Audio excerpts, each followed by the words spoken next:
Wow. Okay, Shannon, are the Clippers pretenders? I know Charles Barkley has always been a fool, too. He's very funny. He's very good at what he does. Skip, for me, if that's what Skip Bayless has taught me since I've been on the show, nothing matters. I'm saying nobody cares about a Thursday night game. In April, who cares about Thursday night games in April when the playoffs really going to start in late May or early June? He also said that for you to bring Rondo in, when you got those other guys on your roster already for leadership, and I said it told me everything I needed to know. For me, Skip, it doesn't matter. I've seen Paul George do this. We saw him do it last year. Skip, remember, he missed the first couple of games, and then he came out the box, dropped 30, 35, 39, then another 37. So we've seen Paul George. Paul George one year finished third in the MVP voting. So I'm not surprised Paul George is an elite.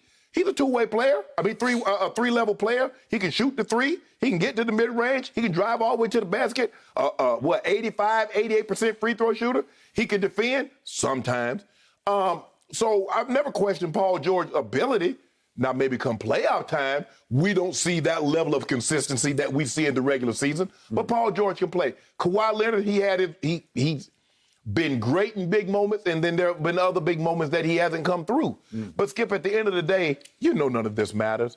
It's championship or bust. And when you have those level of guys on your team, that's just like the Lakers. It's championship or bust. The Nets, it's championship or bust. The Clippers, they're one of the handful of teams. It's probably 3 or 4 teams, Skip. It's championship or bust. And the Clippers are one of those teams. So when it comes playoff time, I want to see Paul George go 7 or 9 from the 3. I want to see him take over the games like I've seen him take over games in the last month or so. That's what I want to see. Come playoff time, not no meaningless Thursday night game against the Suns.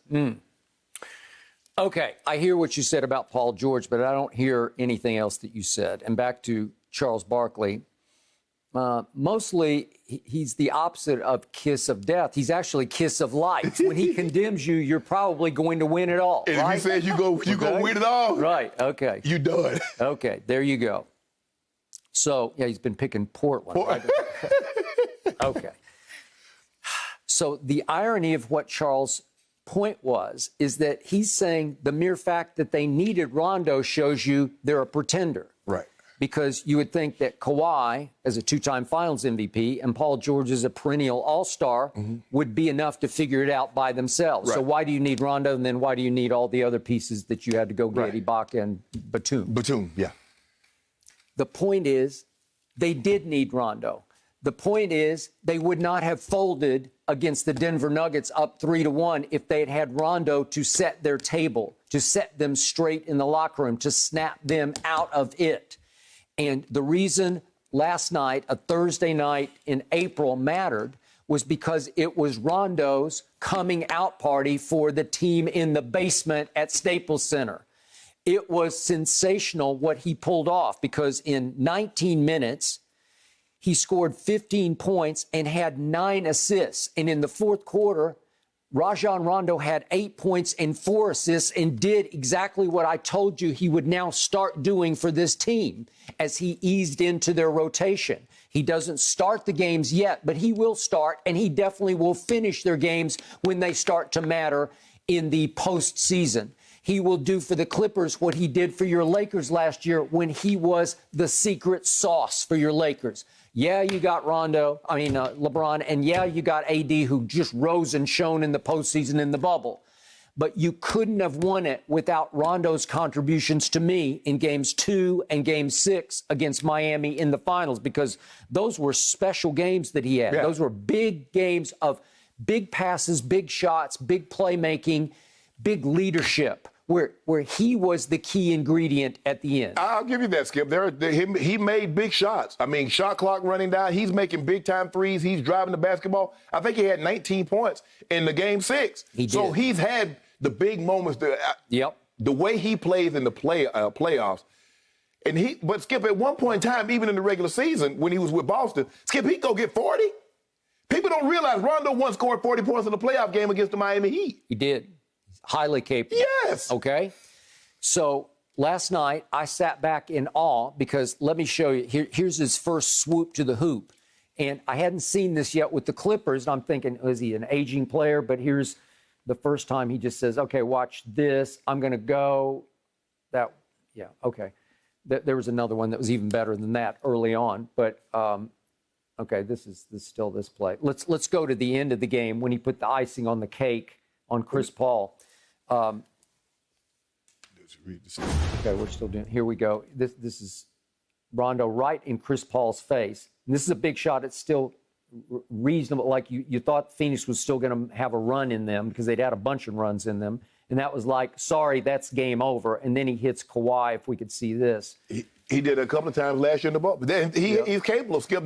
That's him. And then here's to Kawhi. And this is just special Rondo right here. This is what he can do. That's just special. That's just Cincinnati. LeBron is obviously capable of that. But they didn't have this. They didn't have somebody who could set their table and put Kawhi and Paul George in position to make shots not off the dribble. So look what's been happening to Kawhi and Paul George this year. They're both averaging a career high in assists because they do it themselves. Yeah. They've been the point forwards for this team. Well, watch what starts happening. Well, he had 9 assists last night in a very short stint. Well, he'll start leading this team in assists, and they haven't had that. So Charles's point is wrong-headed. It's upside down because Rondo is just exactly what the doctor ordered. They need a true point guard. Patrick Beverley is nice. Patrick Beverley is more of a defensive guy. Reggie Jackson is more of a 2. He's looking to score the basketball. Yep. Rondo can score the basketball, but he'd rather have 15 assists and 5 points as opposed to 15 points and 5 assists. So there's the difference between all. Pat Bev is not the level of offensive player from an assist standpoint that Rondo is. Reggie Jackson can score the basketball, but he's not the offensive mind that can get the offense set like Rondo can. So Rondo, if he's a better player than both of those guys, given what they need, it's going to take a lot off of the plate of Paul George, off of Kawhi Leonard. So now all they have to worry about, let me get to my spot, Rondo's going to give me the ball.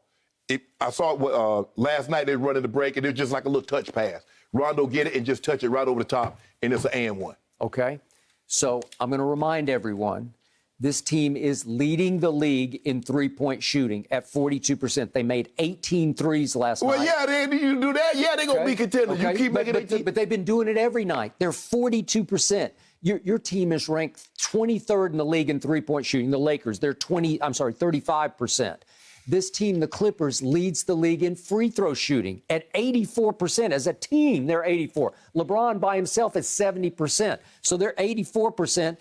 Your Lakers rank 25th in free throw shooting at 74%. That's going to bite you when it comes time to win playoff games because this is a three-point shooting league, and in the end, it's a free throw shooting league. We're going to be ahead by so much it won't matter. Okay, well, you better be because this team is coming for you. This team is built to beat the Lakers. We saw what you did. You had a 16-point lead in the first half, and somehow by halftime, the Suns had the lead. The Suns are really good. They really good. We great. That's really the difference between the two. So all of a sudden, Paul George has sprung back to life, and he can score with anybody. I agree with your point. I'd like to see it when it matters. Yeah. But you saw it when it mattered a little bit on opening night against the Lakers. And it was an early statement game, and I know it was forever ago. It feels like it was 5 years ago, but it was on December 22nd. What did he do? He scored 33, but he scored 26 in the second half, and he wound up hitting 5 out of 8 threes. He hit 7 out of 9 last night. Right. Highly capable of just blowing teams off the court with his firepower because he's 6 feet 8 inches tall, and when he gets cooking, you just can't stop it because you can't block his shot or bother his shot. And when he ice cold, he be blowing layups and hitting side of the backboard. So which Paul George do you believe? I want the Rondo Paul George. I want the guy that Rondo will keep in line, that will keep afloat. That will challenge Paul George and snap him out of his skunk funks that he falls into because it can get stinky. So I'm glad you know that. Well, it's obvious. But what I also know is this team is even deeper to me than the Nets, not in firepower talent, but just in basketball players. This team comes at you in waves. I don't know about that, Skip. Well, how do you not see that? they're going to have Claxton. They're going to have Tyler Johnson coming off the bench. They're going to have Blake Griffin coming off the bench. Okay, but look at this bunch. With Reggie Jackson, he can score. He can go get you 40 on any night. And Rondo's been coming off the bench, and Batum is going back and forth between. He's the glue of this team. Patrick Patterson is still a basketball player. Terrence Mann has had a coming out party as a real player, a contributor this year. And remember, Ibaka is not even playing right now, and he's 7 feet tall and can shoot threes, and he's a clutch shooter. You ain't worried about all that. Yeah. Oh, you ain't worried about nothing. The next topic we talking about, I think the next topic we talking about, that go clear all this up. The next topic we talking about. Oh, really? Yeah. Okay. And by the way, have you been noticing what your man Big Zoo keeps doing? Used to be a Laker, now a Clipper. I mean, he just keeps dominating people, and he's going to dominate Andre Drummond. Don't do that, Skip. Now, you know that ain't going to happen. Well, yes, he will. He can at least stand off Andre Drummond. Well, he's 7 feet tall. Too much. He ain't got enough bricks in his back pocket. Well, I think he We'll does. just lodge him, get him up out of there. Really? Okay. Yeah. Well, and there's also this guy named DeMarcus Cousins that they just signed, and boy, he looked like the vintage DeMarcus. Well, like I said, I mean, you named a lot of great guys. You got Kawhi and Paul George and Big Zoo and Serge Ibaka and Marcus DeMar Sr. But I want to know who's going to guard Goat James and who's going to guard AD. You still hadn't told me that. Well, I got lots of Goat James guards. No, you don't. Quote unquote Goat James. You saw what he did. Skip. Well, I got Kawhi. I got Paul George. I got Batum. Do you remember what happened on that Sunday? Do you remember what happened on that Sunday? What Sunday? That Sunday last year when LeBron James gave him that work. Do you remember what happened opening night in the bubble? Wait, are you talking about the Avery Bradley game? No, I don't do that, Skip. Well, that's what he did. He made 5 threes in the third quarter. Well, then it's game over. You got me. Hold on. Is Avery Bradley still a Laker? No, he's not. You said that last year with the bubble. You said, well, he ain't going to be able to do nothing without Avery Bradley. Well, I didn't know the Clippers were going to fold. I did. And I didn't know the Heat were going to be so hurt when you got them in game one. The 5th seed, you got to play in the finals without Bam and without Dragic. I knew. That's a mismatch. Because every time I go to the cleaners, I say, can you fold these and give them back to me? And I knew that what the Clippers going to do. They're going to fold and give you right back those Skip Bayless. Think they're going to fold with Rondo? Fold! You know what? The Clippers don't suck anymore. The Clippers are going to win the West. And I got to see on health how we all shape up when it's going to be Clippers, Nets in the finals. But I still give this team a real shot against the Nets, depending on health. It all depends. And by the way, Kawhi has been pretty healthy, wouldn't you say? And the one guy I didn't mention is Patrick Beverley. And he is the difference maker, fire starter for this team. He's the enforcer, like 17 minutes, 0-2, 0-1, 0-0-0-0, you know minus what? 9. But you know what he did? The most valuable play was for the Clippers when he got ejected because Phoenix had been talking mess all night long, most of it directed at Paul George. And can we just see quickly what Patrick Beverley did with 7 minutes left? He said, I've had enough of this. So here's what, we don't have this one, I guess. Oh, we don't have this one. But what did he do? He just cheap shotted Chris Paul on a break. You could say he was just trying to stop the fast break, but it was a cheap shot. He got a flagrant 2. He got ejected. But trust me, his teammates loved it. Well, I just want to know, but why does everybody keep on talking to Paul George? Why are they talking foul to him? Well, you know why? Because he folded in the bubble. He had issues, right? They talk foul to that man. And they're still doing it? Mm-hmm. Especially Devin Booker. And so Patrick said, okay, well, watch this. And that's what he does. I'm trying to think. Phoenix ain't really got no enforcer. I mean, I guess if you gonna say the only one they got really is Jay Crowder.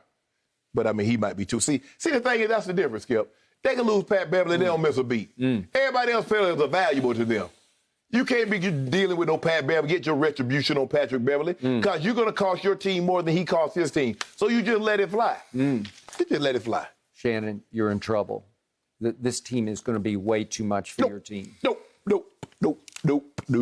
Thank you for watching. You can subscribe here to get the latest from the show, and be sure to check out more of the best clips from Undisputed, or go watch a few other segments from our other shows on FS1.